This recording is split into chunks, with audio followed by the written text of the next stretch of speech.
Excelente, etcétera. Thrill me. Be afraid. Be very afraid.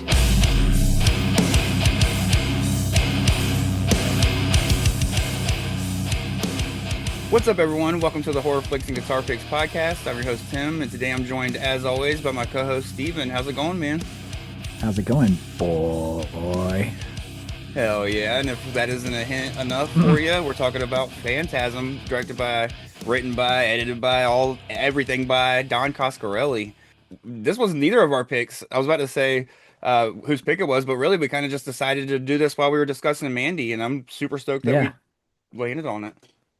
Yeah, me too. I did probably like 5 years ago, did a not a rewatch of like the entire franchise because I hadn't seen the entire franchise, but I was like, oh yeah, I watched the first one all the time. And I was like, I've never really like explored it. And so I did that a couple years ago and was pretty shocked with like how much I enjoyed the franchise as a whole.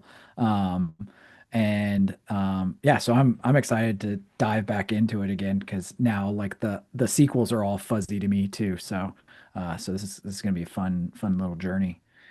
Now that same here, the first one I've watched so many times that like that one was kind of burned into my memory. It had actually Mhm. been probably the longest time since I haven't watched it, like going into this rewatch. You know what I mean? Like probably the longest gap in between rewatches going into this one for the show. So it was like a fun. It was one of those things that when we decided to do it, I was like perfect timing because it's about due for a rewatch at this point. So I was stoked to dive into the first one again already, just because it had been a minute longer than usual. But I'm with you. I've only seen two and three. I've seen two, three, and four. I haven't seen Ravager. And two, three, and four were all one-time watches, like kind of back to back, like or within the Mhm. same week years ago. So now I'm right there with you. I remember loving at least two and three. Um, but not enough. Like I don't remember much about my opinion other than just liking them a lot. So I'm Sure. excited to actually revisit them and like discuss Mhm. them and stuff. So and I'm excited that because they're so fuzzy in my memory that when we talk about Phantasm, the first one, they're kind of not really going to sully any of it or anything. It's kind of just going to be like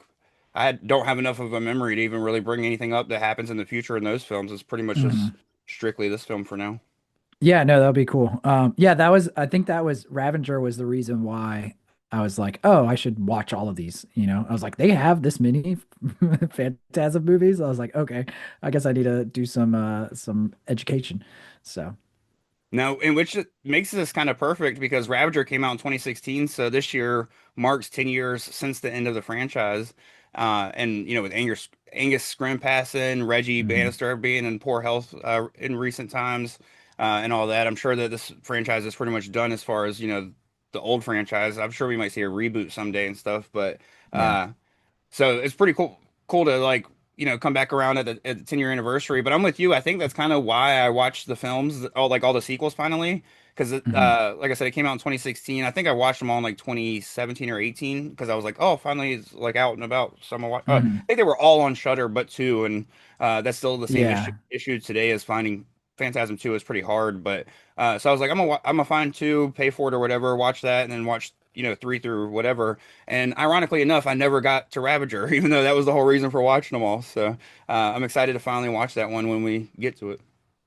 Nice. Yeah, it's gonna be fun.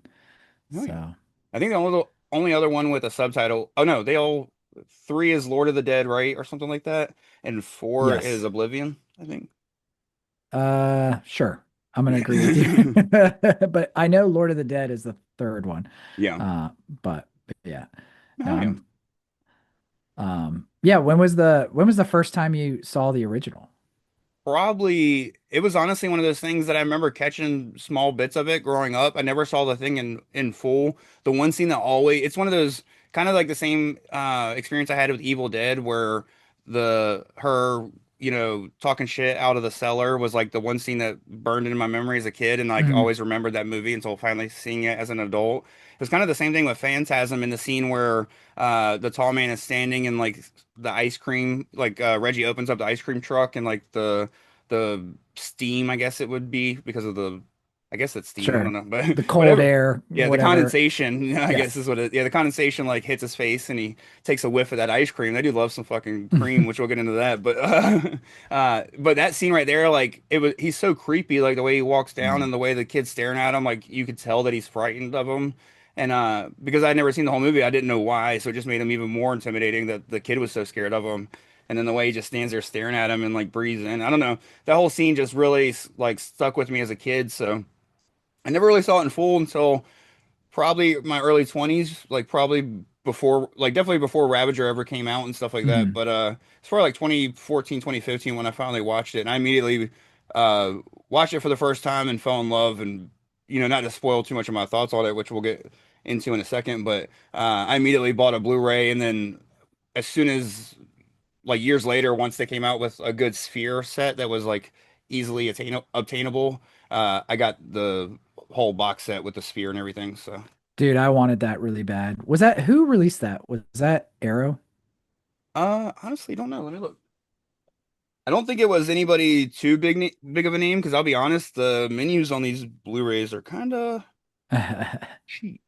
Yeah, it was Well Go USA, so they're known for kind of doing the little bit Interesting. cheaper releases. But I will say Sure. that what it was is this was J.J. Abrams uh produced these restorations. And so I Okay. think I think it was just they paired with Wilgo to actually put out the Blu-ray. So I think the restorations were the more important part. So the movies look awesome, but and Uh, they have good features and everything, but as far as like the actual Blu-ray like mhm. menu design, it looks very much like I could imagine the DVD looked exactly the same in, 90s or whatever. Sure.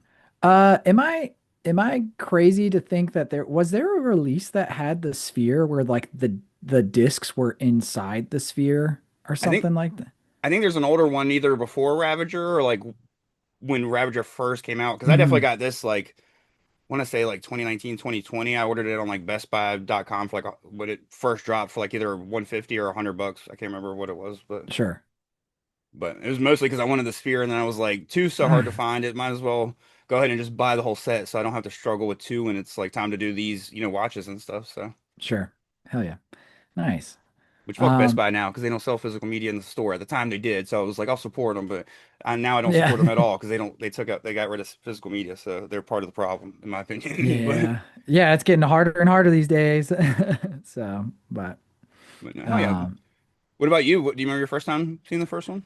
gosh, I really can't remember the exact first time I saw Phantasm. I mean, it had to have been, I don't think I saw it in college. I think it was one of those ones that like slipped through the cracks when I was really, really like deep diving younger. I think it was in that like second phase after college that I was like obsessed with like finding any cult classics or anything from FYE from the used section because I could go to FYE and get like 4 or 5 DVDs or Blu-rays for like, $3, $5 each, and so much horror stuff. And I was just like, it was like a treasure trove. Yeah. And Phantasm was one of those ones that I think I scored and finally watched, at that time. But yeah, I mean, yeah, it was just one of those movies that I probably saw like The Ball and was like, what is that? You know what I mean? Because as much as the tall man is like a very signature villain, I don't really feel like he doesn't really get the credit in like horror villaindom, if you will. You know what I mean? Like there's so many other characters that I feel like that aren't even part of a franchise that get, listed before him. But he's such an imposing force. But Yeah, and he's got some crazy powers that like we won't even like we'll barely be scratching the surface in the first film, of course, but mhm, no, it's wild to me. Like what's crazy is like I mentioned, having the memory of that one scene, and I also have like this weird memory of the movie name Phantasm or just the title Phantasm, not really knowing what it was, being in the zeitgeist, mostly because I was a Hot Topic kid and a Spencer's kid growing up, and they had mhm. Phantasm shirts, but they didn't have the tall man on them. They had the sphere and shit, and some of them might have had the tall man, but the shirts back then were only so good looking. So like I might not have Uh, might not have put together that that was the same guy in the movie, from the scene and stuff. So I remember just like the name Phantasm always stuck with me, and I think that I kind of had the same experience as you now that you mention it when the first time I actually did watch it. I do think it was I like blind bought a Blu-ray because that name had stuck with me for so long, and it was literally like a $7.50 Blu-ray, like at Walmart or something. You know what I Hmm. mean? It was like dirt cheap for that first movie because I still have the first. Actually, I might have given it away or sold it at this point because sometimes when I Hmm. upgrade or get a whole collection, I'll, give away to people that don't Totally. have them and stuff. Um, so, but for a while, I just had that first Blu-ray, and it was, I think, the same reason because it was just in my head is like, this is a classic. I need to finally see it. And then I was like, again, it was one of those blind buys where I was like, holy shit, I'm so happy that I bought this movie. So, Yeah. Yeah. I mean, that's the thing about this movie is it's an absolute blast. If you're a horror fan that loves, I mean, granted, this movie was what, 79, so it's like just before the 80s, but like if you love practical effects, what you would consider classically like an 80s style horror film, this movie has it. It has weird lore, but then it also, it being like weird, it has its eccentricities, as far as like the quirks and mechanics of it that like make it memorable because you're like, wait, why is this like this? yeah. So I don't know. It's one of those horror films that I feel like when I start chatting with people that are into horror movies and maybe haven't done that deep dive, or they're missing those like hidden gems, and if I'm like, have you heard of Phantasm? And they're like, oh no. And then every time they're like, that movie was amazing, that was so cool. So yeah, I feel like it's a good, you know uh not talked about enough gem, but everybody loves it too. So oddly enough, it's like it doesn't get talked about, but then everybody loves it too. So No, I agree. I feel like the franchise overall, just like when they start throwing out franchises, they're like, "Oh, these ones are great. These ones are great." And I'm like, mhm. Phantasm is doesn't have a miss in it, in my opinion. Like I said, I haven't seen Ravager yet, and that's the only one I think not directed by Don Coscarelli. I mean, he still like Mhm. had a big hand in it and whatnot, but Sure. um, so I mean, that one might be like a little bit. I think that was one that from what I've heard, which I don't want to jump too far ahead. This is just what Mhm. I've heard from other people, like listening to podcasts, like mentioned it briefly. That it had a really good idea, that the budget just didn't allow them to like really, put on film. So, like a Sure. lot of poor CGI, I think, and stuff like that. But either Yeah, way, it um, it does have that. That is kind of the bummer, but yeah. yeah. But but no, hell yeah. And of course, usually we talk about some of the stuff we watched and have been listening to. Do you want to just leave that for the end of the show since we've already kind of jumped into Phantasm and just keep going with, Yeah. Yeah, might as well. yeah, we'll just cap off at the end with that because I don't have much to talk about anyways, but we'll just kind of finish the episode up with it. But no, Mhm. we could dive right into Phantasm and we'll kind of go the same way we did Mandy, just kind of go through it. And we could skip a Sure. little bit of stuff that doesn't matter too much, but it's not too long of a film, which is one thing that makes it awesome and fun is it moves at Hmm. a great pace. Like the pacing in this is a 10 out of 10 in my opinion. So, Hmm. uh, but one of my favorite things, and we'll go to get the elephant out of the room, and that's the tall man's sex life. What the fuck? So the fact that this dude, okay, so totally understand becoming a woman and luring guys to the cemetery to kill them, but why does he Hmm. have to fuck them to completion first?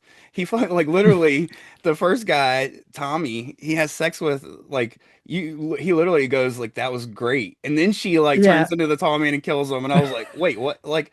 And then same thing later when like to jump a little bit ahead just to mention the part, Uh but Jody is like in the cemetery with her, and it's like he could have already gotten stabbed, but instead she's like, no, I got to get down to business first. So, uh, yeah. what's up with that shit? Like, it's awesome. Like it's immediately thrust you into mystery because it's like, what the fuck? But at the same Yeah. time, it's like kind of a goofy what the fuck when you really sit back and think about it. But I mean, this movie does. I mean, I feel like this movie is steeped in like the times a little yeah, bit. So I feel like it's part like, oh, it'd be really scary if you're hooking up with the chick and you find out she's a dude, yeah, like, and that's what they were thinking with this. But then at the same time, I mean, this movie in general is like hyper masculine. You know what I mean? Like all the characters, like, are super macho guys. So it's kind of funny. Like, the sports car and like having shotguns, and even the like bro guy, acoustic jam on the porch. Like, so I just feel like this movie, was made for guys mostly. I don't know. I think Um, if Tommy was still inside when the switch happened, where does Dick end up? Is my question. yeah, that's a fair point. I don't know. But that every time I rewatch this movie and I and the both scenes where he does the, all of a sudden he swaps faces Yeah. and I'm just like, oh man, this really is funny. It's weird because they pick a like beautiful woman that somehow still looks like Angus Scrimm in a way. That's like how is she beautiful and still like like I could see how it's Angus Scrimm's character as a you know what I mean? Like she doesn't Yeah. necessarily look like Angus Scrimm, but she has enough similar features that like the hair color and like the skin tone and you know what I mean? Like maybe like a little bit Mhm. longer face, but like in no way is she like ugly at all. You know what I mean? Where Angus Scrimm it cuts to him and he's he's not to say he's an ugly guy, but he's making himself look ugly on purpose too for the role. Yeah. He like droops his face down when you see him in this. Like, because if you see him normally, he's kind of like a little bit more perked up in his face. You know what I mean? So I mean, he literally has permanent funeral director face. yeah, he Like, looks I like mean, Droopy Dog from fucking there's nothing about that, I mean, maybe I'm sure there's some goth baddies that are like, yeah, right. but Angus Scrimm, uh, Sugar Daddy, Sugar Daddy Scrim, dude. uh, Rest in peace. you just got scrimmed. I don't like that at all. Uh, Sounds like some was it Tim and Eric? yeah. Scream. I did read a fun fact that the guy Tommy in the beginning, um, he he helped write some of the like score and music for it. Apparently he's like a ripping guitar player and Yeah. so he did some of the guitar work in the soundtrack. So Was that Malcolm Seagrave, I think was his name? Because I was I looking at the don't score know. to kind of talk about that real quick. I we both mentioned before, either in a previous episode or just in general, Mhm. conversation that we both love this score. I think we were just actually messaging before, His name is Bill Cohn. I found the Oh, little okay. note that I had about it, but it was the score was not to cut you off. I think it was uh oh, it was Fred Myrow and Malcolm Seagrave. Okay. So, anyways, I Yeah. wasn't sure if he was one of the two, but yeah. No, and the only reason I assumed it might be Malcolm Seagrave is because I looked up what both of these guys have done, and Fred Myrow, he passed away in '99, and Seagrave passed away in 2000 or 2001. So they've both been gone for quite a while, and I think they were a little older when they did Phantasm. Like they were both Sure. born in like the late 30s, early 40s, so it wasn't like they Mm, were young when they passed away in the late 90s or whatever. But still rest in peace to both of them. But yeah. Fred Myrow did Soylent Green before doing Phantasm, which Oh, isn't a well. film I've seen, but I really it's on my watch list and Mm, I've heard nothing but great things. And then he ended up doing two and three, and then of course passed away. I think even before mm. four, was probably too old at that point. But the other guy, Malcolm Seagrave, literally did like two other shorts or something and did nothing else. Dang. Like he's credit. Oh no, I think he did like one other movie, and then he's like literally just credited for four and five because of the original theme being used Sure. for Phantasm, but he didn't like do anything for it. So, uh, Yeah, that's pretty wild because I gotta say, man, like the score for this movie is insanely amazing. yeah, Like, uh, and every time I rewatch it, I always forget like how good it is. Like it hits you in the same way like the Fright Night score is like, man, this is way too good for, how this is, like how do more people not know this score or whatever. But yeah, I mean it's perfectly atmospheric. It has like such a cool like funeral mausoleum vibe with all the like organy parts and like the vibrochord or whatever they use, harpsichord or something like that, kind of reminds me of like some of like the like old English horror kind of music or whatever, but then has like that good just like repetitive thumping, uh anything that you would hear in like a Italian horror film, like it would be Fabio Frizzi or something like that. yeah, Um but yeah, it's awesome. And when I listen to it, I'm always reminded like, oh, this is like the type of band I want to start. yeah. It could be sick. But No, especially considering this is like '79. This feels like the doom metal score compared to the prog rock score of like Goblin or yeah, Fritzy and stuff like that. So, yeah. There's this band that I really like called Dream Division. Um, that's a current band, and a lot of their stuff kind of reminds me of that. They do these albums for this media record company called Library of the Occult. And they just come out with these like thematic albums and cool vinyl releases that one album will be like a straight up like Giallo style, album, and they mix it all up and it's good. But yeah, Dream Division, you should check them out. If you like the score for this, I feel like you would, dig all the stuff that they do. So, Oh yeah.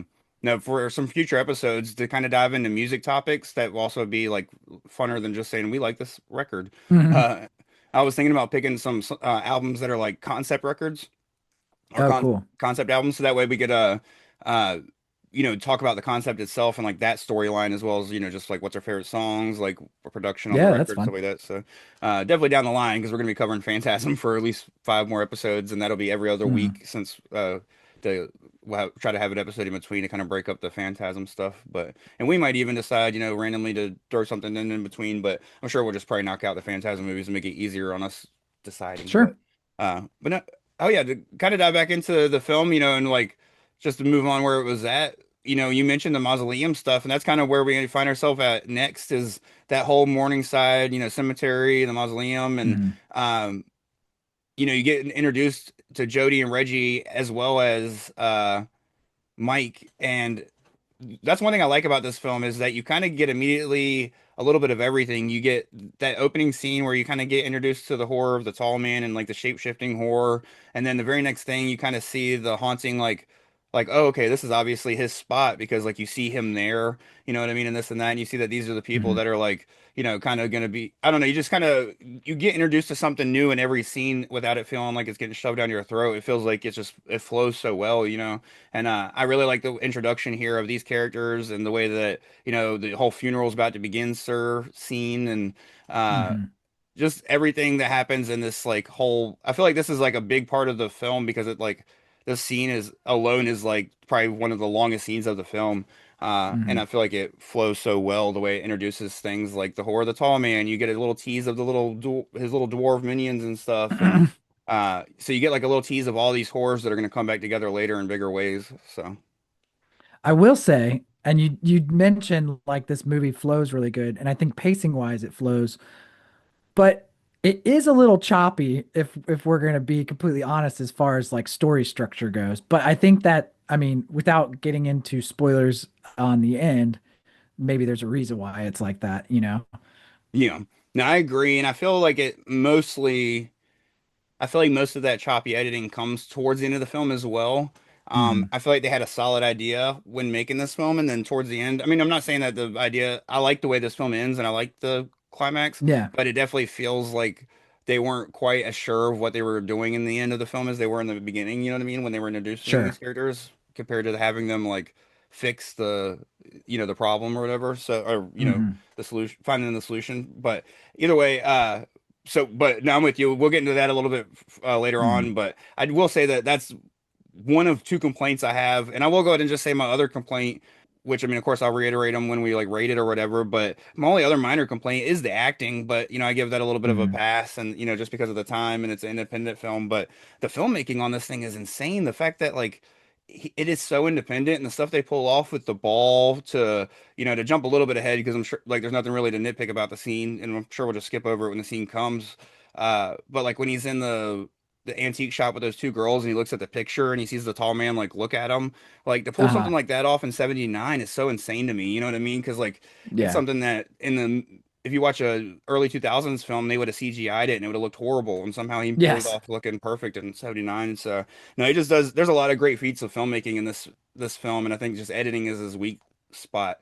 uh but it gets strong, I think it gets stronger with the films as Don Coscarelli gets stronger as a filmmaker. So makes Sure. sense that it's a little weak in this one, but Yeah. Yeah. No, I got you. no, hell yeah. And I get I'm with you 100% because we immediately get introduced to Mike and he's on a dirt bike, and then we get Hmm. introduced to Jody and he's got this badass 71 Plymouth Cuda, and then Hmm. like the next scene where him and Reggie are together, they're playing guitar and singing and shit. They're like, well, I'm the band, dude, and I got to go back on tour and leave my brother behind, man. Yeah. All this This stuff. kid's So a drag. yeah, pretty much. And that He's was just been bugging me ever since our parents died. that's one thing I think in like if they remade this film, that's probably the one part that I was like, they could just leave the dead parents out of it. That's just Uh, like there's plenty of parents that are just oblivious to their kids, especially if they think they're with their older brother. You know what I mean? Like totally, I totally, could write yeah. it off, but and it would make more sense of the fucking brother leaving him alone so much in this movie. He's just been like, all right, stay here, I'm gonna go back, and then he gets caught again. Like you third time, what the like after one time, fool me once, shame on you. You know what I mean? But Hmm. no, that should that's another thing that frustrated me. It was just like how many times they separated from each other, and I was like, it's obviously not working out for you, so stop doing that. Um, but again, it makes sense later, like you said, when the ending comes around, some of the poor choices as well. So, uh, Hmm. which we'll get into that later. But no, hell yeah. What scene? I was gonna say what comes up. Oh yeah, I will do want to say that I like that psychic and her daughter scene where he like goes over It's like kind of very random in the beginning, Yeah. like the whole like it only comes back later because of the whole like fear in the box thing. Hmm. Uh, Fear is the mind killer. That's all I can think of to, now yeah. that I've watched more Dune in my life. So, No, that's I was wondering if like because I don't think obviously the first movie wasn't out, but the book was out, you know, so I was mhm. wondering if that was like a rip from Dune because of the book. So I think the now that I'm older and I've like seen all of the Dune stuff and seen more of like and looked into like more like fantasy sci-fi like that realm. I feel like now that I've seen that or experienced more movies and stories like that, now I'm like when I watch Phantasm, I'm like, oh, this dude, uh, he was a super nerd. Don Coscarelli, like he definitely was into all of that kind of stuff, and you can see him like, how do I add this nerdy stuff into my horror film? You know, so this film has everything. It has car chases, gun fights, like yeah, fucking rocks, like big ass boulders going down a hill and shit, like Indiana super Jones rad style, ponytail skullets. right? Hell yeah. That dude, the fact that Reggie never let his hair go, dude, more props to him for fucking Oh just hell yeah, good for rocking him. it. He's still rocking the same cut, dude. Hmm. And in the sequels, he's just all about getting women, so it's like makes it even funnier. But Oh, he's such a player. yeah, but no, now there's so many scenes that like I will say that I love the flow of this film, but I feel like even after like just watching it, I feel like some of that beginning stuff just starts to like shift around. You know what I mean? Like Hmm. nothing, certain things just don't really need like there's no specific order in which they need to happen. You know what I mean? Yeah, Uh, I know what you mean. so like they kind of get a little bit like jumbled up, but I think my next the next standout scene to me, well there's two scenes. One's only stands out because of a line in it, the one where Mike is working on the car and Jody walks up and he like hits him on the foot with a hammer and stuff like that. He's like, the Mhm. doors, you know, the his minions or whatever were here, and blah blah blah, and he's like, are you sure it wasn't that R-worded kid Timmy from down the street? Oh, I was like, oh yes. shit, dude, we're just dropping R bombs, but it's a Uh, different time, but still. I had a quite laugh at that moment. I was like, oh damn. Yep. So an interesting thing too, and now I'm just thinking about this now, talking about how you were saying like some of the scenes feel like individually shot things and like how did they edit it together. Did read that this movie was took about a year to film because it was like low budget and they just like took their time like doing it as they could. So I mean that could play into a lot of like how it was chopped and edited together just because of their like long filming style. So I don't know. They probably like film parts of it and they're like, we have this great idea, 6 months later, so No, it's one of those things that it's not a detriment when you're watching the film to like the enjoyment of yeah. it. It's just one of those things that when you try to think back on it, it's like, did this happen first or did this happen first? And it happens with a lot of films that are just fun, you know what I mean? That are like simple but fun. And Mhm. because there's so many scenes that you're like, oh, this one was cool, but which one?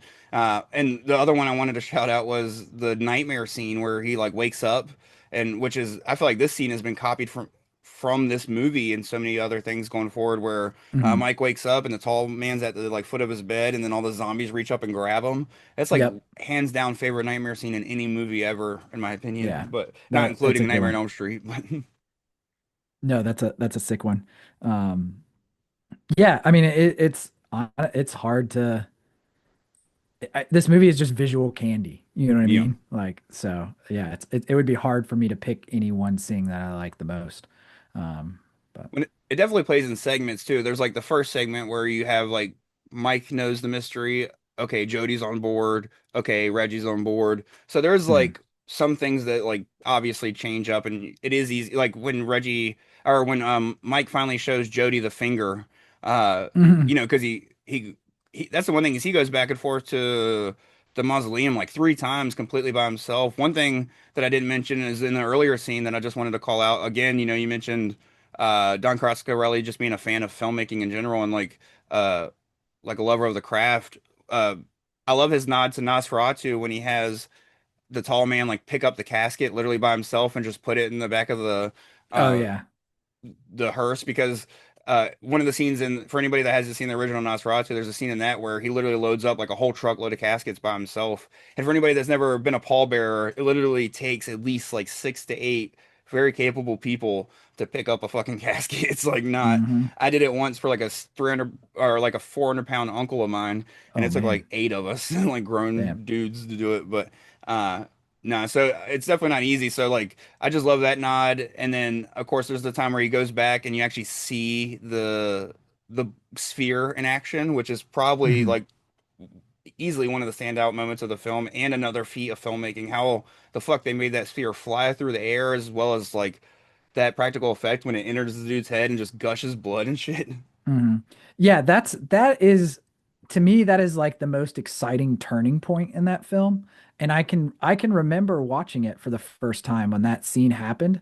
And like I had seen the ball, I didn't understand it, like I didn't know the context of it or anything. So it was still like a complete surprise to me. But the movie you're like, "Oh, this is like a weird like, atmospheric gothic like, you know, supernatural movie or just like something mystical and odd, like high strangeness." And then you see the ball and it just like does the brain drill and freaking Capri Suns the guy's mind and squirting it everywhere. And you're just like, what is this movie? And that's where it's like, yeah, it's like, the heavy metal riff kicks in and it's like, like this is sick. So, I 100% agree, especially because it like doubles down when it comes in with the next scene, and you see that's when he comes face to face with the tall man, and they like start mm, walking towards each other, which I love that scene, the way they're like walking towards each other, and then Mike like turns and runs, and mm, but shout out A. Michael Baldwin, he's not A. Baldwin, but he's the Baldwin, if you know what I mean, but mm, uh, which he's not in two, which I wonder what happened with that. I'll probably try to find that mm. out before we talk about two. He was recast for two, came back for three, four, and five, so I don't know what happened. Maybe he just got out of acting, but we'll definitely find out. But then you get the scene where he is chased down the hallway. He shuts the door on his fingers and then chops his fingers. And not only is his blood like yellow, but the sound that the tall man lets out right there is one of my favorite things in the film. It's so unhuman that like Yeah. right there, it's like that paired with the yellow blood, you're like, holy fuck, they're fucking with something that's not like a normal just serial killer Oh, type dude. totally. And I think what makes it special is it's like this is a time in movie horror movie history and movie history where you could do something completely different and it was like very original. Like that's I'd never seen you know, yellow blood like that. Maybe in Evil Dead, but I feel like it was like Evil Dead, you're like, oh, well, it's like blue and then now it's green and now it's red. It was like everything. But like this was like, I'm like, is that mustard? Like, what's happening? Why does he have yellow blood? Like, this doesn't make sense, but I'm stoked on this. Yeah. Yeah, I don't know. This movie just did a lot of like fun stuff that was like purely creative, that I don't think movies that would try, like it's so hard to do something like that today where you can't say like, oh, this reminds me of this movie or whatever. Like movie is just so purely original, Yeah. which is awesome. Nah, I fucking love this movie. And then that's when he takes the finger and takes it and shows Jody, which I can't remember somewhere in between there is when we get the scene where he does the whole ice cream sniff.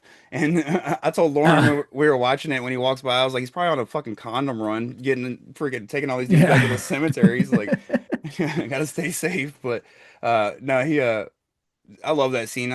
It's one of the things that it's like humorous as an adult just to think about like the dude smell like as soon as he opens up the ice cream truck, like taking a big whiff, being like, dude Mhm. fucking loves him some Rocky Nutty Road. Oh, Buddy. he's a rum raising guy. 100% a rum raising guy. Yep. Yeah, he looks like the reason we still have butter pecan in every brand of fucking ice cream at the store. But Yeah. His blood tastes like Werther's 100%. yeah, fucking false teeth and everything. But Yeah. Um, and to go back to the balls, the spheres, I love that it's a flying sphere that has spikes on the front. And so you're like, oh, this is what the damage is for. I mean, yeah, it inflicts damage, but the spikes are purely just to hook it into somebody's face, which is yeah, such a funny, like, I'm trying to imagine being the person that created this weapon and being like, I have this idea. It's like a marble. And it stabs people in the head and they're like, oh, a ball. And they're like, well, it's got spikes. And they're like, okay, cool. But it's also got a drill and smoothies you. reminds me of like the pitch meeting for Gremlins 2, where they're just throwing out all these gremlins. They're just like, Yeah. we got one with boobs. Like, Did you look up any of the like practical effects stuff about the spheres, like how they did that? no, I wanted to, but I was honestly kind of like last minute. I watched the Hmm. second half of this movie today because when I was watching the first half, my 5-year-old was watching. I covered his eyes during all the booby parts, Sure. but he was watching, and it got late at night, and he was like, he's one of those kids that once he gets into a movie, he will keep himself awake to the end. And the movie still Hmm. had like an hour left, and I was like, if I leave this on, he's not going to sleep because he was so into Yeah. it.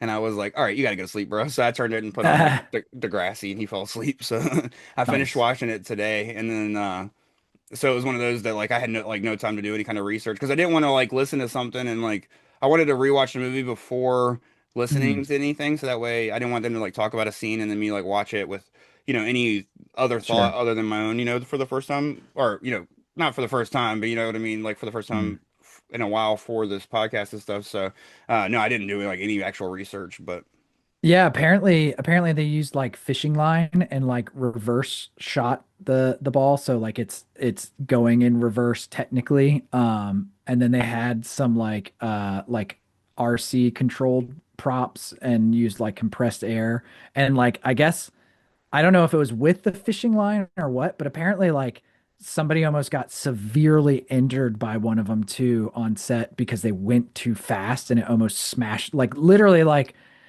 not in the movie in real life almost got smashed in the face by one of these like one of the cameramen. It's funny to think that like a prop that's like a plot in the movie that kills people could actually accidentally almost like just destroy somebody that's part of the crew. They're like, oh, whoops. Yeah, we weren't trying to hurt anybody in real life, just on camera, but it turns out these things are actually dangerous. So, that's what I always think about New Nightmare when they have that scene where the guy gets like attacked by the remote control Freddy glove. oh yeah, I'm yeah. always like, dude, that what if that shit would have just like actually went haywire? You know what I mean? Because they were using like an actual like remote control glove. And I was like, what if that shit Mhm. really did just start going into his nuts? But no, I think about that stuff sometimes too. Of course, it's different with like guns. That really has like led to Oh yeah. tragedy and stuff. But that's like a whole different story because they're using like, you know what I mean? That's just like mistakes and or like negligence and stuff like that. But thinking of stuff that where you're just trying to pull off the effect, and because you're like doing anything you can to pull it off, you forget about that one Mhm. small thing that might, oh shit, we're using a real blade here. So. Uh, Yep. ADHD moment. I mean, it's on topic, but we should do an episode that's like affect uh issues where there was either like like we could talk The Crow or any like mishaps that have happened in films where it's like would just be interesting topics that based off of like the effects or set design or whatever oh yeah. would be fun chat. We can do effects gone wild and just use the Girls Gone Wild logo, but just effects. Yes, let's do that. That'd be super fun. Because I Yeah. know like there's one of the Nightmare on Elm Street ones where they did like the big Freddy body or whatever. There's like a hilarious scene where actually Linnea Quigley is in the body and they literally she was hired to like be in this like latex Freddy stomach just so she could be topless and like push her body up against the like semi-transparent and the whole thing like while they were filming it like topples over and they're like oh shit like I saw like a funny behind the scenes video of it it's great. No, we'll definitely have to talk about some and some of them that just were going like how far they push people, like Evil Dead 2013 with Jane Levy and like burying her alive for real and stuff like that, and just crazy effects and shit. But no, hell Yeah, yeah. it'd be right. But no, and then to move on with like the finger thing, when they go back to like when Jody and him see the finger and then they go inside, that's one of the things that again, like it's just like it's almost like they're throwing all these crazy ideas at the film, but they work within the aspect of this like weird villain that's so mysterious that whenever this new thing happens, you just kind of buy it because you're like, we know nothing about this guy and his like weird powers, but we obviously know Mm. that he's inhuman and has these weird abilities. But the fact that the finger becomes like this scarab type shit and starts like terrorizing him around the house is like one of the funniest, but like also just one of the best moments to Uh-huh. me. This is one of the things that just adds to the like the fun of the film as well as like the whole like chemistry between the brothers. Because even though the acting in this is like a little lackluster because they all were kind of just friends making a movie, just like Evil Dead and stuff, which we Yeah, mentioned. totally. Um, they still have a very good chemistry, I feel like, between them in a weird way. You know what I mean? Even though the acting isn't the best. But I feel like this is one of the scenes where the acting almost c becomes more like fluent because they're just having fun and doing these like stunts instead of like standing there delivering lines face to face. You know what I mean? So Hmm. no, I really enjoy this scene overall. And it introduces Reggie to the craziness of everything that's happening. Oh, So and he comes in like the most Reggie way ever. He's like, "What's up, daddy-os?" He says yeah. something stupid like that. He's like, "Give me some skin," you know. And they're like, and yeah, then the things in the drain flies out. And he's like, "You Yeah. guys got some explaining to do." Yeah, it's good. No, but I do feel like this also marks the scene from this point on where it does start to get wonky, like as far as the editing and like Mm, I feel like a lot of stuff that happens just feels like I feel like they had four different endings and not a long enough movie, so they're like, we'll just do a little bit of all the endings. You know what I mean? Like, and it works, and it's still like again, it's kind of the same thing I said about the beginning of the film. It's never ruins the film. It makes it mm, a fun film, like 100%. Like, and like every time I watch this film, I'm never like, oh, okay, this just needs to end. However, it just feels like sometimes I forget about a certain part because I'm like, oh, this is the ending. Oh, wait, never mind. This they still got to do this part. You know what I mean? So, uh, no, it's starts. I feel like this is where it makes that turn, but in a way that doesn't hurt the film, but I feel like there's definitely less memorable moments in the back half, uh, in my well, opinion. They're well, yeah, longer scenes, I guess, but and their tactics are weird because it's like after the fly, then they're like, "All right, we gotta kill this mother," and like which turns into them all like being on their own personal side quests to do it. You know what I mean? yeah. And they I make mean, a bunch of dumb decisions too. Like, not to cut you yeah, off, but Jody goes to the mausoleum by himself, shows up with a gun, runs into one of the minions, shoots it dead, and then runs away scared. I'm like, you killed the minion, just keep going. Like, what the yeah, whole Leon, that shit in Resident Evil 4, like the whole point is you're supposed to go there with a gun and take care of business. You took care mhm. of one thing and got scared, and like, what the fuck was the point? So, no, I'm with you. They all kind of go on these weird side missions. And then yeah, and I did love the like hearse chase scene. Like that was really cool. And then they're like nobody's driving the hearse and it's Yeah, like it's really just one of the little like Ewoks. And um there's like a really random scene too where he's like being babysat by the like teenage girls and then and they get attacked and they just drive away. It's a really cool shot scene. I like that where he like flies out the back window onto the ground perfectly fine in a moving car, just yeah. hits the road, hits the ground running, and then the car just drives away and you're like, I guess those girls are gone. But No, and I to bring up the one scene, it is a little bit important to the plot because that's when you find out that that's what the tall man is doing. He's taking these bodies from the Oh, mausoleum and stuff yeah, and turning them into his like minions or slaves. They find out that they're using them as slaves. Spoiler alert for later on. I mean, we're already yeah, spoilering the films, spoiling the film. God damn yeah. it. Because doesn't Reggie find out what it is? Because he's like, oh yeah, the tuning forks, and like now I know what's happening. Like it comes to his brain or something like that. Is that how it gets revealed? I can't. I literally watched this like 4 days That's ago. what I'm So saying. No, well, they go to see what like who was driving the car, and they see that it's one of the yes, minion things, and they open up the mask and they see that it's their friend Tommy, and that's when they're that's like, right. That's right. yeah. Yes, So they just like, and then while they're like moving his dead body to the ice cream thing, somewhere in there, I think one of them just happens to say like, uh.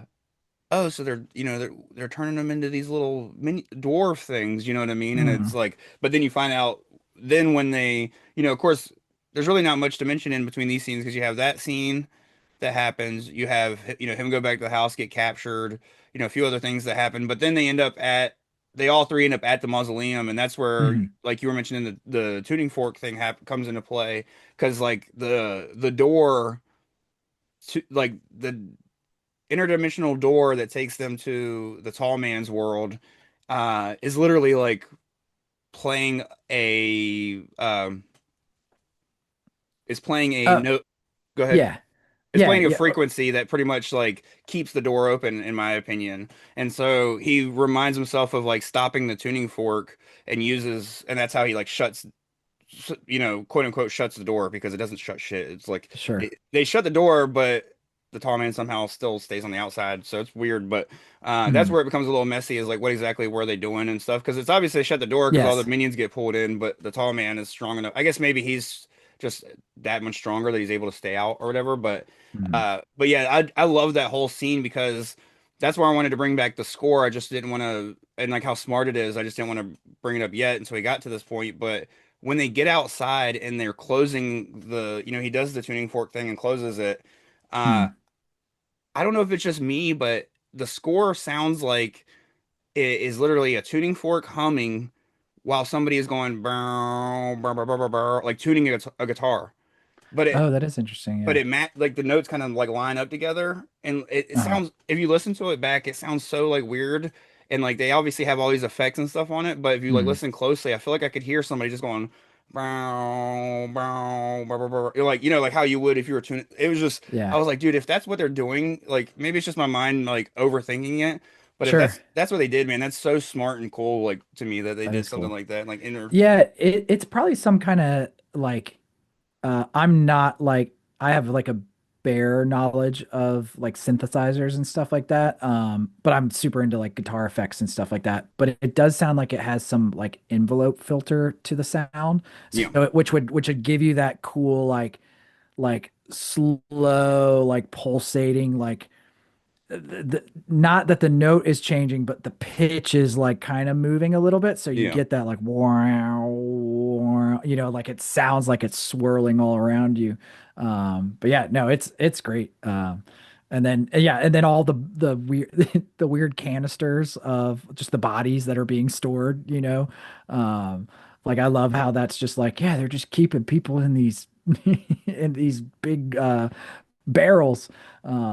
And then Yeah. just everything just gets sucked in. But Yeah, and the reason they know that they're slaves is because like Mike falls in and sees them like oh being yeah, slaves, and you do get a glimpse at their world. It's very like small glimpse, and of course for 79, it's okay. It looks very yeah, similar to Beetlejuice's Earthworm world, so hmm uh, just kind of very deserty, but a lot of red. So it looks like a yeah, Slayer music video. But no, I do like that small glimpse that we get right there, though. Just the fact that we hmm even get that at all in this film, just it wasn't just him putting his head in and saying, "Oh, I saw this crazy shit." Was really cool and very audacious for indie Oh, film. again, So that's what I'm saying. Like this movie isn't just like, oh, this is a supernatural tale. This is what the lore exists for these stories. So like we're gonna do this. No, it's like here's a interdimensional planet with like they send all these little Ewok bodied people that are made from all the people he's collecting just to benefit the tall man for some reason. It's a bizarre concept, but it's just like this free like free thinking, just cool idea. Like, yeah, I don't, it doesn't need to be like any other horror film. It's my original idea. So yeah, it just stands out. Now I want somebody to take that scene and like when he puts his head through, I want one of like somebody to edit it so where one of the like Ewok things are holding a boombox and playing "Dirty Deeds Done Dirt Cheap" by AC/DC just as they walk That'd be through. sick. But That'd be dope. now and then of course, and then this is where it kind of gets like weird as well because Reggie gets stabbed. You know, the girl shows up. Mhm. That's the weird thing is it's like the girl shows up twice in this like finale. Once that we didn't mention a little bit earlier when they're like I think when they're all kind of going to the mausoleum to reconvene. I don't remember if it happens then or if it happens. I think Well, it actually. she comes the second time because Mike goes to the like bar and he meets up with her. So that you find out that that's how she's luring guys, like by going to the bar, you know? Well, no, I meant yeah, she shows up that's the second time, but I meant she shows up two more times in the Oh, okay, finale of gotcha, the gotcha. film. She Yep. shows up this point and stabs Reg. I actually remember now. The second time's after this. I was thinking it was before, but uh she shows up and like stabs Reggie pretty much. And so Jody and Mike go back to the house and they discuss what they're gonna do. And again, Mike is like, or again, Jody's like, "Oh, we'll just stay here by yourself, Mike. I'm gonna go handle things. You handled it Mhm. so well last time. You shot a dwarf and left."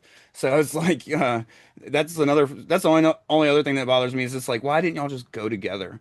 But Is that when he locks him in his room too? And he's like, "No, you're not helping me." yeah, and he makes that badass like shotgun hammer shit like to bust himself out. But Yes. uh but I'm glad that we like landed on the scene because I didn't want to this is literally has my favorite moment of the whole film and it's when he's like already seen the tall man at the window and the tall man's busted in and he's like sneaking through the house looking and Mhm. all of a sudden that one door just comes flying off of the hinges and the tall man's like standing there with his hands behind his back and Mhm. like he says like a one liner I can't remember what it is but and then he just like charges after him and like that scene right there, like with that purple lighting behind the tall man and everything, that's like my favorite scene of the whole film is he chases after him. But that's when you see the girl again because he's like chasing Mike through the woods. Out, he chases him out of Yep. the house and like through the woods towards the mausoleum. And like randomly, Mike like runs up on the girl holding the knife, just standing there, and then like runs away from her again. Mhm. And it was like they just keep bringing her back for whatever reason.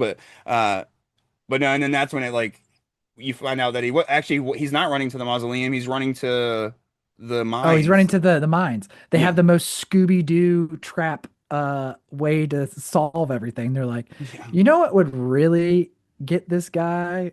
We make him fall down a mine shaft. Fucking Again, it's like Acme. old movie logic where like, quicksand and things were still like relevant to people's concept of fears. Like, oh yeah, you could accidentally fall in a pit of quicksand. We should make that be how the bad guy goes out. Yeah, mine shaft. If Um, Raimi loved Three Stooges, then I'm sure Coscarelli loved the fucking Wile E. Coyote and oh Roadrunner cartoons. yes, 100%. Yeah, because that's also where you get at the end where he's chasing him and he says like, "You play a good game, boy." Yeah. Like there's that cool and the score again is like building up to that moment too, where it's so epic. Yeah, no, I can't remember what band. I'll look it up before we do next week's episode. But there's a band that used that whole "You play a good game, boy" and like that whole like quote, and Mm, like as a sample, it's so fucking sick too. It's like a heavier band, but no, I love that scene and that monologue there too. And like you said, the way that the score is just straight thumping underneath it, like mm, it's like along with his walk, it's like I don't know, there's something about him walking is like so menacing. It almost is the way that you wish like a Michael Myers or a Jason Voorhees would walk sometimes because there's such a sure. like purpose to it, where those guys are kind of just like honestly, people say that all they do is walk. There's so many times where they just stand there, the person runs out of frame, you don't even see them fucking walk. So it's like at least with like the tall man, he's like always moving, you know what I mean? So and he'll straight start running after motherfuckers. So no, very intimidating and just like such an iconic character that doesn't get enough love. So Yeah, absolutely. Um, let's talk about the ending. I was about to say this is where it gets really weird because then it just fades into the next scene and we got Reggie next to Mike at a fireplace with a guitar, of course. They had to have a guitar, but and then he just He also helped some of the composition for the music. Apparently, he's a musician, and he was friends with Don Coscarelli, and that's kind of how he got, you know, Yeah. added to the mix of everything. But yeah. Oh yeah. No, I knew he was a real musician and stuff because he'll perform every now and then. I think at like cons and stuff, like like acoustic stuff or whatever. But I think he definitely performs "Sitting Here at Midnight," dude. Fucking the classic that they perform on the steps. But uh, and it kind of Stoop mentioned banger. well, and that kind of comes back around in this scene because that's where we find out from Reggie. He mentions to him, he's like, "Oh man, that the tall man was all a dream. Jody died in a car accident." And it's just like, what the fuck? And like Yep. very what the fuck moment. And then he kind of just tells him that you know he doesn't really tell him anything. He just tells him that like his parents have been dead, like we know at the beginning of the film, and now his Mm. brother's dead, but it wasn't that what he thought it was. And then you just see him standing randomly at this like that's the thing that really throws me for the loop is they show this very real looking scene of him standing at this gravestone that they obviously wanted Yeah. to look like it's not at Morningside for some reason, in my Yeah, opinion. yeah, yeah. Like it happened, but not in the mental reality that, the story gets told. Yeah, and then when he like goes upstairs to kind of add to the whole dreamlike thing, Reggie plays guitar and it's very bad. Like I don't know if you ever noticed that, but Uh-uh. it sounds like out of tune. Like if you listen to Oh, the that's guitar funny. when he's playing the same song, but it sounds out of tune. And I think they do that on purpose to kind of add to the like, in his dream he was like a little bit better, a little bit more talented than in real life. But no, and then of course, but then you get the mirror, the boy. He Mhm. fucking looks in the mirror and you get the final boy of the movie and he busts through and that's the fucking end. You get that final hit and again that needle drop with the score right there at the theme at the end is Chef's Kiss, dude. But Yeah, oh, I actually read that the ending was added. That ending, the mirror scene was added after test screenings. Um, and I guess they wanted to add like one more scare to the ending, which is so funny. But yeah. So yeah, so is the movie like is it really supposed to be just his dream the entire time? Like did his parents actually die and his brother die and none of that stuff actually happened, or is he just like stuck in a loop? So, so I truly believe that when this film was made and written and everything, I think Don Coscarelli fully meant it to be a one-off film and that it was like mhm, a dream thing and the sure. whole like that way he could create this crazy world that like we live in for an hour and 35 minutes and then when we find out it's a dream, a lot more things Mhm, like the things that don't make sense don't really have to.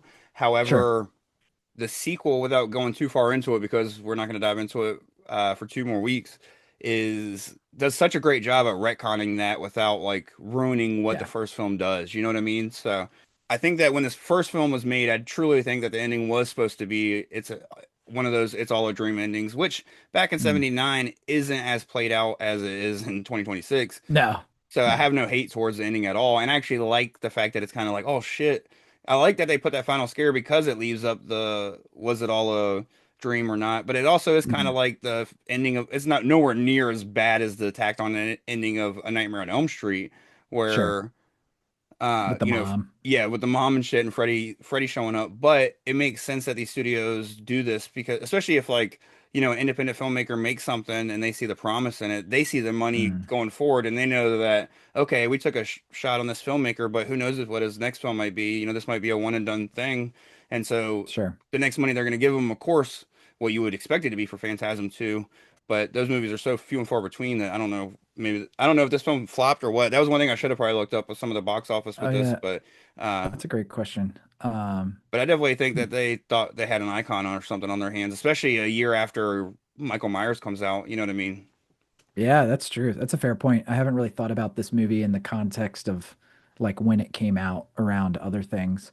Um, I mean, it's kind of like if you really think about it, like if the whole like remove the franchise and this is a one-off film, if his whole concept was to create this horror film that is basically like this kid's nightmare about him like dealing with death and loss of his entire family. Like, I don't know, that's a pretty sick storyline. It's like the most like epic like Are You Afraid of the Dark episode. You know what I mean? I like it. I think it's a good idea. And again, like you said, it's at this point that concept has not been, been beaten to death. Like it would have been pretty rad. So Yeah. No, I agree 100%. I love like the ending works for me, and if there was never the sequels, this film would be, just as quality to me. And the sequels don't taint it, but in my opinion, they do add to the like lore and the fun of the whole Mm, like just broader. Uh, I guess it's just the broader lore of the Tall Man and all his stuff.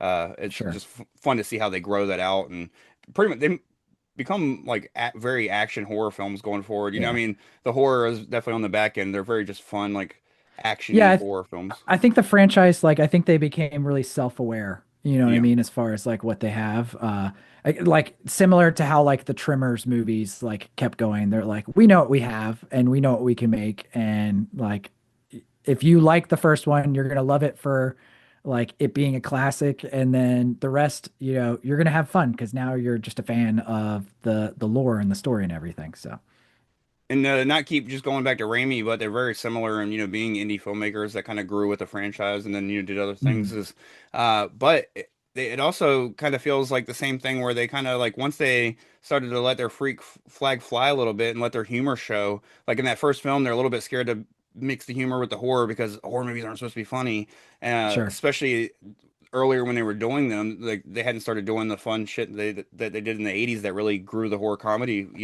realm to what it is. And so once they started growing the horror, like the humor with the horror, you could really see that that's like where they thrive and where they live. I mean, going on to do stuff like Bubba Hotep and John mm, dies at the end and stuff like all of his other stuff has have so much humor in it from the start that I feel like if he would have wrote Phantasm as like if Phantasm would have been like his third or fourth film, it would have been funny, like more of a funnier film from the start. And I think that's why there is sure, some humor in the film. Like there's one scene that I'm like, there's no way you can't watch it and think it's not funny as shit, and it's when the tall man has Mike in the back of the hearse. Mike shoots out the tire and then like shoots out the thing and like jumps out, and the hearse mm, just drives right into a thing and like blows up. uh, The way it blows up is so fucking comedic. It's like something from a trauma film, and it's like you couldn't watch that and not think it's funny. Also, the fact like when Mike like hits Jody in the foot with a hammer and it shows a close up uh, of Jody's face and he's like, "Ow!" It's like there's yeah. there's some obvious humor in this film, but I think it's just once they actually let the humor like Mhm. thrive, it really showed that that's where they have wanted to be all along. Totally. And doesn't Morningside, doesn't the funeral home blow up too once it gets like sucked into the black hole vortex of the door? Does it blow up or does it just shrink and disappear? I can't remember exactly. I think it does just disappear, but Yeah. no, that's another thing that starts to once that whole scene starts happening, I'm like, what the fuck's going on? It just keeps cutting from like a dark Jody with a bunch of wind to a dark Mike with a bunch of wind to like, Uh, and then the scene. That's another thing that's funny as shit is like all the power goes out, and then all of a sudden, Mike flicks a lighter on, and there's just a thing, oh a yeah. dwarf right there. He's like, and he makes like a little giggle at him, and he just goes ah, and like runs away. But but no, Yeah. no, I love this film. I mean, every time I rewatch it, like literally as I was finishing up my rewatch today, Lauren was upstairs chilling with me, and I like looked at her. I was like, every time I was like, I don't know if it's just this last watch or what. Every time I watch this film, I like it more. But this last watch, I was like, this might be a top 10 favorite horror Mhm. film of all time for me. Like, I really fucking like this movie. Yeah, it doesn't, you never get tired watching it, in my opinion. Like it just is always very digestible and a good time for sure. So, Yeah, almost everything that I said is like a negative, like I said is a negative, is more sure. like a filmmaking negative, but it's not something that hurts the film at all, in my opinion. You know what I mean? If that makes There are sense. Like, very many more horror films that have worse things happening that this just smokes out of the water, you know? well, and for him to come out so strong, and like for instance, like to compare him to somebody newer Mm. that didn't do it quite as strong as like Raimi and Coscarelli, like Mhm. Damien Leone. Terrifier was Oh yeah. awesome, and we got the great character like a tall man, but the movie itself is nowhere near as fun or No. enjoyable. Like I've never rewatched Terrifier 1, but I do rewatch Terrifier 2 and 3, and it's Mhm. because like he started to get like more like he started to hone his craft more and this and that. I know people will say like, well, two's too long. And yeah, same thing with like Coscarelli, like his editing got better as he went on. Same with Leone, like Mhm. he's getting better at those other things. He's really good at some stuff, and he's getting better at those other things. And I feel like that's where I compare him to Coscarelli. Is Coscarelli came into this really good at some things, and just okay at other things. And by like the third or fourth film, he's started to get really good at everything. And it, like the films themselves, I mean, of course, it's harder. A franchise is already going to have diminishing returns, but just his films in Mhm. general, like going forward, you could definitely see where he grows those filmmaking aspects that were like a little weak in this film. You know, they get stronger. Like definitely by like Bubba Hotep. I got to watch that with Joe Bob at the Carolina Theater, and that was such a fucking blast. So, Nice. Yeah, that's awesome.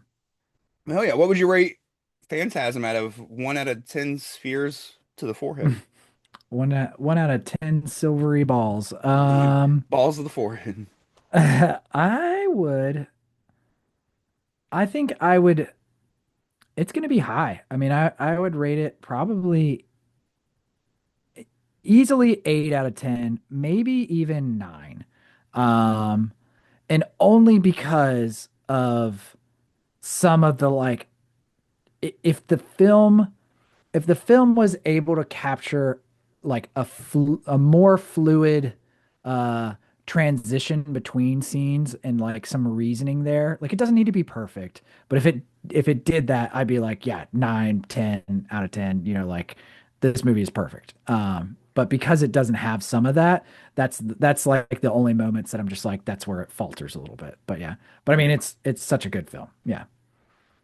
Now I'm with you. I'm kind of gonna probably just meet the middle of yours and go with 8.5, and mostly because You um didn't tell me I could do point 0.5. you could do point 0.5. So if I'm you just want to being meet me silly. at point 0.5, well, I mean you kind of said 8.5 because you said 8 or Yeah. 9. So I Yeah. mean we're both kind of 6, 7. God damn it. Hey, at least that maybe that'll clock us on the YouTube algorithm of brain rot and we'll fucking blow the Yeah. episode up. But no, um no, I'm gonna go 8.5 just because of the fact that like I want to give without giving away too much of my thoughts on the sequels, and like I said, I haven't rewatched them since. Hmm. I kind of remember liking one of them more than the first movie in a way. Hmm. So I want to give myself some room to grow my rating and go up possibly without just having to go to a Okay. 10 because I don't want to give this a Sure. 9 and then my only way up is 9.5, 10. So I'm gonna Yeah. go 8.5. And the only things that I would really dock it for is the messy editing and Hmm. the acting. And the acting isn't poor. It's just not like that's one thing that when people say like there's certain films I would never remake, and some people are like, "Don't do Phantasm." I would remake Phantasm in a heartbeat. Yeah. I would I know just what you keep mean. I would keep the story very similar, but I would get some like especially I've always been a big like I've been a big proprietor. I don't know, fucking. I've been a big person for a big like fan of a Phantasm remake only because I think they need to make one while Michael Shannon is still alive because not only is he my favorite actor, but he looks like he would be the perfect fucking tall man. Like he He would has do that good at it. mean face and like I think him as tall man is literally perfect. And you have so many like young like quality male actors right now like Mason Thames that did Black Phone could play Mike. Hmm. Literally Yeah, he would crush it. Jack Dylan Grazer, who was the one that played he was in the It movies, remember? He's the one that like broke his Mhm. arm in the It movies and stuff.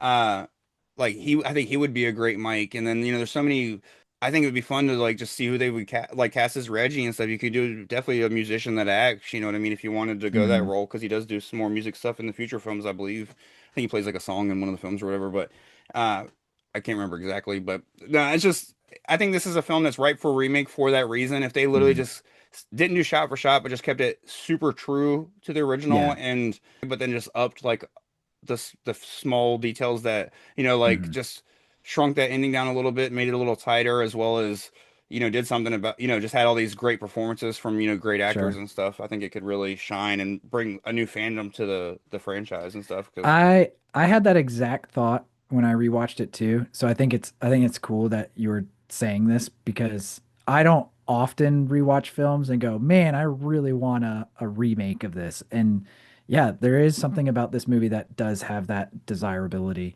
Um, who's the director that does like It Follows? What can I think of? oh, he's got David Robert Mitchell.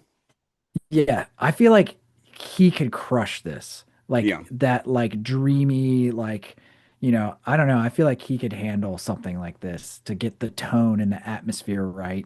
Um, because that's one thing if it was ever remade, I would be immediately pissed off if like the atmosphere isn't there. And And yeah, you would need somebody that's gonna give it like some kind of style to it. But I'd like to see. Well, and also a good thing about doing one now is Don Coscarelli is still plenty alive and kicking, so he could mm, be heavily involved in writing, producing, and all that and stuff. I sure. would even like to see Ty West do this. He kicked things Mm, off with very strong ghost films yeah. and very haunting films with the Innkeepers and my favorite of his films, House of the Devil. And I think that those films show that if he returned to that type of style and tone, he could definitely knock something out. And he's already shown he could do something in like a different time period if he wanted to go back to like place it in the 70s and stuff just to keep that, like have the CUDA and, Hmm. Morningside, the old school look and stuff. And definitely keep it out of it'd be easier to put it in the 70s, just so you Yeah. immediately eliminate cell phones and bullshit like that. So, but And then I'd love for them to like fix some of the like cornball stuff. Like I'm fine with him falling in a mine shaft, but I feel like there could be like a cooler like they could change that and it wouldn't ruin the outcome of what the story and the lore needs to be. You know what I mean? They could give it a new way to like take out the tall man. you Would know, be cool.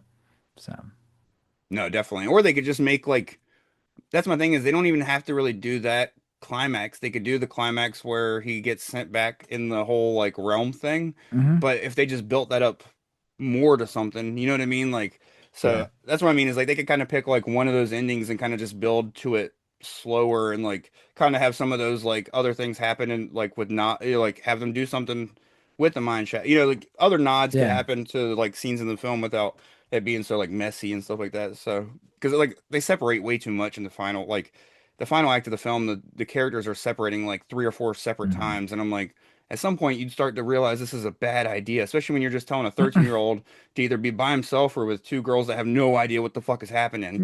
Like at least clue them in. And not only that, but they're literally like he's telling them what to do. They're like driving around and he's like, "Stop. I'm gonna get Yeah. out." Okay. Like, oh, you literally told him to listen and do what he's told, and he's like immediately just like, "Oh, stop. I'm gonna get out and check things out." Mhm. Like, so no, it's just there's so many ways to clean up the film, you know what I mean, in a way that doesn't ruin the funness and stuff like that. So no, it's Yeah. and I'm with you. I'm exact same way. There's so many films I watch that are even bad, and I'm like, I love this film. And I hope they never remake it, but this film Yeah. is a great film, and but I just think because of when it came out and how independent it was, it would definitely benefit from a remake to bring it to a newer crowd. It's harder to show some of the classic stuff to a new crowd when it's like Sure. this independent feeling. Oh, yeah. I mean, I feel the same way about like Evil Dead now. Yeah. Like me seeing Evil Dead at the time that I saw it as a kid, like nothing about that movie felt like really too old and hokey. I mean, I could tell like it was low budget, but like I was still like, this is on par with any horror movie that I've seen. It's just I can tell what was Evil Dead? Was Evil Dead 78 as or when No, Evil Dead I think was 81. And then the, 81. the second one was like 86, I think. Okay. Yeah, I thought I could have sworn it was like just before, but yeah. Um, but anyways, yeah, I think like when I saw that, like I didn't think like, oh, this movie feels completely old. Like I would if I was seeing like a 50s, era film or something like that. Whereas like kids today, like these kids these days, I feel like would look at a movie like this and be like, or even the original Evil Dead and be like, there's a claymation in the middle of this film, like I don't know. I And feel the way like she's kid, like dancing and stuff is very goofy. Like she's, yeah, I feel like, it breaks their brains. Like they're like, you this doesn't have AI in it, so I don't like it. And know. I'm just like, oh, Now I looked it up. so I was right on 80. 81 was Evil Dead, okay. but it was 87 with Evil Dead 2, which I should have known it wasn't 86 because we just did our top fives, and it definitely would have been our top in both of our top fives, if not our Yeah, both of I our always middle. remember Evil Dead 2 was 87 because it was the year I was born, and I'm always like, hell yeah. I mean, Like, that's always in like my top three. So I'm like, yep. hey, But there's a super solid sequel that came out the year I was born. However, it's definitely not in my top three. I just really enjoy it, and that's Mary Lambert's Pet Cemetery 2. So shout oh, out to that. But I've other, never seen that. I've only oh seen the really? original. Yeah, yeah. We'll have to I, watch that I one day I too. have not done the biggest dive into like the Stephen King canon of horror. Yeah. It's definitely something I need to do more. But I think because so many were like made for TV films or it was just like part of that like weird 90s era where I just like kind of I have a lot that I gotta watch. So Yeah. No, and Pet Sematary 2 is a unique one because it's not based on anything Stephen King wrote, but it's just Oh, okay. based. Mary Lambert, the same director of the first movie, just made this one Oh, cool. like with the same premise of like a pet cemetery, but like there's no story that this one comes from technically. You know what I mean? So Nice. just the lore of the pet cemetery, but no, hell I'll yeah. have to check it out. But in 2 weeks we'll be back with Phantasm 2. But before we go, do you want to? Has there been anything that you watched or listened to or just want to shout out lately? Mm, watch. Did I watch anything new, horror related? I'm pretty behind on horror, especially new stuff. Yeah, Um, I've got a list I need to catch up on, and my friends that they do like the Regal like monthly subscription, because I know you're doing like the AMC one too, yeah. and they've been going and seeing everything. I'm like, "Ugh, I gotta go see this movie." But yeah, I need to see everything. It feels like. What about you? What have you watched? So I've only seen like one film that was even like I've only seen one film that was released in 2026 so far this year. Of course, like I've talked over the past few episodes that I've already watched like 20 first time watches this year. But like Mm, I finally watched my first film in theaters this year and my first film in theaters I think since fucking maybe Wicked too. No, I saw something definitely after Wicked, but since at mm, least like November, December, because it was the first time in 2026, I saw Scream sure. 7 and I really enjoyed Oh Scream yeah. 7. I'm definitely understand those that don't want to support it, but as a longtime Scream fan, I got to give Kevin Williamson and Nev Campbell a watch. So I went out and saw it, and I got the AMC stubs thing, so it's not like I paid extra Mm, ticket money to it. So it was just sure. a reservation on that. But I really enjoyed it. I could see some complaints on why people don't like it, but again, it's like dumb fun. You know what I mean? Like Yeah. definitely not my top three of the franchise, but I feel like we could still say the franchise doesn't have a horrible film. I know some people don't like three. I still have fun with three, and I personally don't like six, but there's some people that really like six. So that's Mm, why I say there's not a horrible film. I feel like some people would say there's a bad, or some people don't like the whole franchise, but I feel like yeah. seven kind of lands right in the center of it for me, maybe like fourth or fifth ranking. But Yeah, I still need to see it. I was not a fan of 5 and 6. So I'm oddly enough, I feel like I'm one of the like I'm the minority in hoping 7 will be better just because I didn't like 5 and 6. So I'm kind of like excited for that. So yeah, so I'll wait and see it. But yeah, I was happy to hear your reviews were high. And I've got a buddy that, he said he didn't like it the first watch and then went and saw it again. And he's like, oh, he's like, the second watch, he was like, it changed everything for me for whatever reason. you know. So, but yeah. I think Uh, expectations with this one could definitely ruin it for you. And I will say the reveal overall is just semi lackluster in my opinion, mm. but it doesn't I've done ruin a the good job film. avoiding any spoilers, so I have no clue what's gonna happen. Yeah. Um, No, but but definitely super fun overall. But that's the only thing I've watched. I've been listening to a lot of Amyl and the Sniffers because my wife got me tickets to go see a ticket to go see them for my birthday. hell Uh, yeah, dude. well, my Oh, birth happy late birthday, buddy. thanks, my dude. And of course, my birthday's already passed because she got me the ticket for my birthday. But I'll be going up to Philly in June to see Amyl and the Sniffers. Super fucking stoked. Uh, Nice. My buddy Phil's going to that show.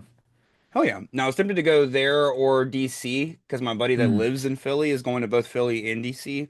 But I would mm, have had to get a hotel room in DC, sure. and in Philly I could just stay with my buddy Ren. So shout out Ren. See you in June, my dude.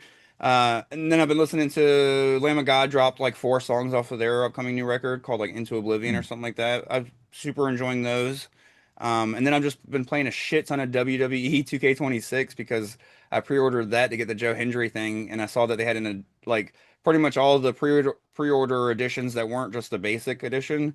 You got mhm, 2K25 when you pre-ordered it, and then you got 2K26 like a week early. So I was like, fuck yeah, I'll do that. So I ended up doing like the big pre-order, one of the bigger pre-orders, and so I got it like a week early. It technically comes out this Friday though for people that just did the regular pre-order, but no, it's a fucking blast. I've been playing the shit out of it. This is the first wrestling game I've played in years. I'm not gonna lie. I only even started playing 2K25 because I have PlayStation Plus and they gave me like a free trial of it and I downloaded it just to test it out and I immediately was like, this is so fucking fun. Like I'm having uh-huh. a blast. So now I've been playing a lot of that. And then I did listen to the last thing I want to shout out. Mhm. is because I'm still reading The Shining, so I haven't finished any books, but I'm close, Mm. very close to finishing The Shining. Hopefully, by the time we come back for Phantasm 2, I'll either be into the Final Girls support group or by Grady Hendrix, or I'll Mhm. be halfway through Liar Mouth by John Waters. I'm not sure which one I'm gonna dive into next, but those are my next two Nice. books. But speaking of John Waters, the last thing I wanted to shout out was I listened to an audiobook today. It was just the screenplay for his unmade sequel to Pink Flamingos called Flamingos Forever, and it's pretty much just John Waters reading the screenplay. It's less than 2 hours, so if Mhm. you have Hmm. Spotify, Audible, anything, I highly recommend checking it out. Like I said, it's called Flamingos Forever, and it's super fun. He the movie is based like the whole movie is a sequel to Pink Flamingos that takes place 15 years later, and it's pretty much about Divine, Edie, and like the rest of her gang returning to Baltimore after 15 years to reclaim the crown of filthiest person in the world. So Mhm. I fucking loved it. It was a blast of 2 hours, and I highly recommend anybody check it out. And the book, it's if you wanted to just get a book copy of it, I think the book is only like 10 or 11 bucks on Amazon, so highly recommend checking that out. But Hell yeah. Yeah, I just finished a horror novel as well. This book called The Fervor. oh yeah, Um, and that was super fun. Quick read, like 300 pages. And it's like a historical horror fiction that takes place during like World War II. yeah, Um, and it kind of focuses on honestly, it's really more of a thriller. There's so many horror novels that I'm like, this is a thriller. This isn't a horror book. yeah. But this is great. It's by this author, Alma Katsu, who did this other novel called The Hunger that I think is like one of her more popular ones, which is like loosely based on the Donner Party. I think she pretty much writes like historical based horror literature. Oh yeah, But yeah, this one it follows like the like Japanese like encampments in America, and there's this illness that's going around, but you kind of like are like, oh, is it actually like a pandemic, or is this something that's been designed? And it's got a lot of like government espionage. It's like it makes me think of like X-Files Mulder like trying to figure out the truth, but it's like told from the perspective of like civilians, as opposed to like the government trying to figure out what's happening from the inside. yeah. It's great though. It's a super fun read. Oh yeah. Um, uh, and then as far as music goes, I've been just rocking out to the new Final Gasp album that came out like a week ago. So, Oh yeah. uh, and that's been fun. So. And I didn't Yeah. realize that full record drop. I'll have to check that out tomorrow on my way to work. Yep, it's very similar to their last album. Like seeped in that gothy vibe.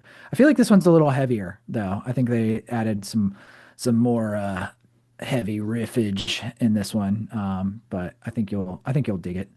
Oh yeah. Um, No, fuck yeah. I did check out the two new songs from Basement, which I love Basement. Two mhm. new two new songs didn't really do it for me, so I wasn't gonna shout it out. But if you like Basement, you should go check them out. Just because I didn't like them doesn't mean you might not like them. If you didn't know, Basement put out some new stuff, so I'll still jam out to their old records, and I still want to hear the rest of the album. It's just two songs, so Mm, they weren't bad. They just were just like they wouldn't have been singles in my opinion. You know what I mean? So sure. like if they were like B sides or not B sides, but you know what I mean. If they were just like some of the filler tracks, it wouldn't have been as unimpressive in my opinion, you know what I mean, without sounding like a Mm, dickhead. But no, hell yeah, man. It was fun to chat about fucking Phantasm. I'm so stoked that we're mm, diving into this franchise. And like I said, is I usually wouldn't like say let's go straight through a franchise, but because we're doing them mm, every other week anyways, and like we already mentioned, this franchise does not get enough love. I'm stoked to just totally. go right through it and give it the love it deserves. And then after that, we'll take a break from doing franchises. We'll do some topics and Mhm. solo films and maybe some music episodes and shit. So. Yeah, no, that sounds epic. I'm very excited for this silvery speared exploration. It's only gonna get weirder. Oh yeah. But yeah. And we can go ahead and plan on the one after that being Effects Gone Wild. So Yeah, dude, that I think that's a fun one. One thing I would like to shout out for the podcast is my friends, I want to congratulate them. My friends that are in this band, local band here called Core Deluxe. They just signed to Ipecac Records with like friggin' Melvins and Oh yeah. Jesus Lizard and Mike Patton. So they're super hyped. They've been working their asses off. They're like a indie shoegaze, like you know, rad post-punk band. I compare them to like kind of like a modern sounding or they do get compared to like a modern sounding like kind of Sonic Youth-esque band. Fuck But yeah. yeah, they just signed and they're stoked. They've been trying to do a bunch of stuff and I think it's cool that they got it. It's well deserved. So check them out if you like that kind of music. Oh yeah. If any of them are horror fans, tell them come on the show. We can chat with them. They are not, dude. I am I, always well, actually, Tim, the guitarist, one of the guitarists. He's funny. He's like, I want to go see some horror movies with you. I'm like, anytime, dude. Like, you just, I'll just start texting you and say like, do you want to go? He's actually multiple times I accidentally text him trying to text you or vice versa. yeah. Um, I remember he so texted me that one day, and it was for another thing. I was like, So "Oh, yeah, that's so that's sweet." that Tim. But yeah, and then Dawn, who's the other guitarist and vocalist for the band, um, she's like classic, like I can't handle anything horror related. Like she texted me, they were all trying to watch Weapons, and it was like the scene, and she has red hair too, because I guess her friends were like, you look like Aunt Gladys from Weapons," which is like I always, Lance is a redhead, and I've, learned like how much redheads just naturally are just like, if anybody has red hair, you're like, you look like this person. Yeah. And so like, I feel bad. But yeah, she sent me a picture. She's like, this is what everybody says I look like. And it's the scene where she's like in the bed, like, ah. Like, And damn, then that's not also she was like, a what the hell is this movie? I can't watch this. And I'm like, yeah, if you can't handle weapons, like, I mean, that movie's not that scary in my opinion. yeah. But anyways, yeah, I don't know if any of the other guys in the band either watch horror, but yeah, I mean, it would be fun. Maybe we can get Tim or somebody. But yeah. Yeah, get him to watch something like have him do like a one film specific episode instead of like a just general Mhm. chat episode. That way he doesn't have to try to like think of stuff on the fly or anything. But Oh yeah, totally. I think if we gave them like something that's more artsy, yeah, or like if we did something fun, like I still have never seen this movie, but the what is it, the Phantom of the Monoplex or whatever. Like if we did, isn't that what it is? Is it Fan Phantom of the Monoplex? What is it? Phantom of the Paradise. Yeah, Phantom of the Paradise. Exactly. See, I haven't seen the movie. I don't. I just know it's a Dude, musical. It's. I fucking know. I know. I know. I was already contemplating picking that, so that's gonna be a future episode at this point. Now, I literally have the record on vinyl, like the soundtrack on You're off vinyl. the podcast, Steven, because you don't know this movie. Brian De Yeah, I. Palma, bro. Yeah, I know. I know. I need to Phantom of the see it. Megaplex is a Disney Channel Disney Channel original movie. That's where you're getting mixed up from, and it's good. It's got Mickey Rooney's I remember. crazy ass in it. That is, dude. That is my brain. I mishmash every little bit of mental history in my brain, and I form it into one other thing. So. Yep. Welcome to living with ADHD. I think it's an ADHD thing. I don't know. I think I'm Yeah, just dumb. it's okay to mix a Brian De Palma classic with a decom from the early 2000s, but I don't A made for know. TV Disney film. And on that note, leave a comment and let us know what your favorite decom is. No, I'm just kidding. But do leave a comment. Let us know what you think of Phantasm. Just the first one. We'll get to the second one next week. You can let us know what you think of all of them if you want to, in case you won't be back. But leave us a comment, like, subscribe, leave a rating, whatever's clever for wherever you're listening. And thank you again for joining me, Steven. It was a blast chatting about Phantasm. Yeah, I'm excited to dig deeper. And I'll talk to you soon. We're gonna go right into another dimension. Yeah.